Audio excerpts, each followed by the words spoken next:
I've been thinking of an opinion piece to write, which was 5 tech predictions for next year. You know, Trump's tariffs, how it might affect electronics prices, AI and crypto and things like that. Then I thought, what will Elon be up to next year?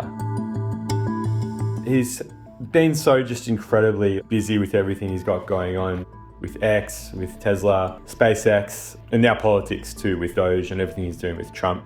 We're looking forward to making a lot of changes. This has already felt pretty unsustainable for a while, for all this to be going on and for him to be pulling himself in 10 or 20 different directions. That something's got to give here.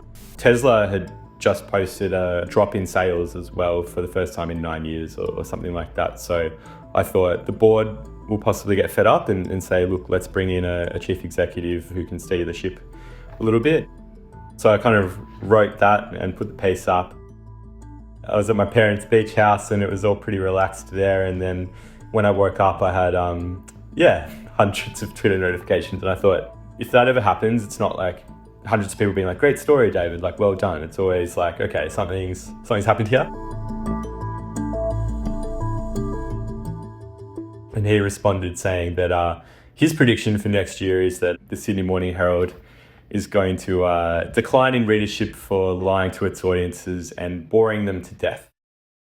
In the moment itself, it was kind of bemusing and like fun to have the world's richest and thinnest skinned man respond to me and then his army. It was kind of fine because I just muted it very quickly. I've been through this once or twice before, and I think the answer is always just to hit mute. The stress came a bit later when it became news itself. Friends were texting me screenshots. My face was at the top of the Daily Mail and the headline was billionaire Musk like slams the Sydney Morning Herald, and news.com.au and others in the hours following that followed suit and had their own takes as well. And you don't want to be the story.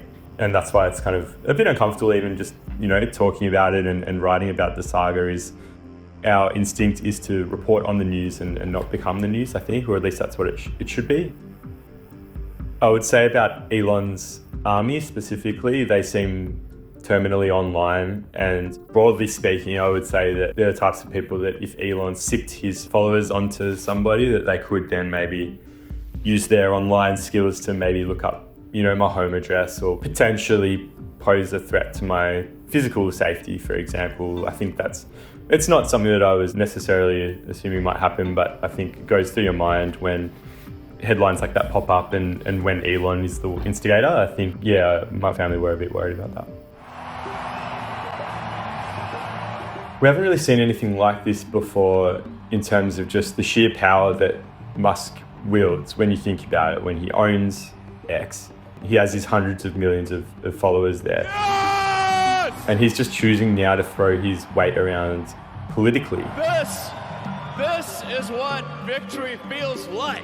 Whether it's in Germany, where he's supporting far-right parties. Feels like, frankly, too much of a focus on past guilt, and we need to move beyond that. England as well, where he's bringing discussions about sort of grooming scandals into the political debate. That's what I discovered myself, right, a few weeks ago now, which is that whatever Elon tweets or says is instant headline news. And I think we have to be very wary of that.